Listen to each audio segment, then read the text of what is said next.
Latgalē dzīvo lepni cilvēki, kas vienmēr māk pateikt: rīdzinieki, nelieniet mūsu darīšanās. Ja gribēsim ievēlēt elektrības Fendermani Elksniņu, ievēlēsim. Ja gribēsim atgriezt līdz bankrotam Rēzekni novedušo Bartaševiču, arī to atgriezīsim, lai šis vēl darbā savus čomus saliek. Un nevajag mācīt, nevajag ieteikt vai vēl kaut ko. Visi visu zina paši. Tāpēc ir ierosinājums: slēdzam to bodīt, ko sauc par izlīdzināšanas fondu. Veidojam spēcīgu centru Rīgā un Pierīgā, bet Latgale paši. Tur taču ir talantīgi, neaizvietojami un pielūdzami vadītāji.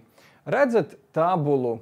Tur rakstīts: katrs rīdzinieks atdod ap 200 eiro, lai Latgale attīstītos. Bet attīstības nav, jo tur ir tie paši neaizvietojami vadītāji. Būtu interesanti redzēt, ko šie talanti izdarīs, ja nebūs svešas naudas, 300 eiro uz katru iedzīvotāju. Cik spā tad sanāks uzcelt?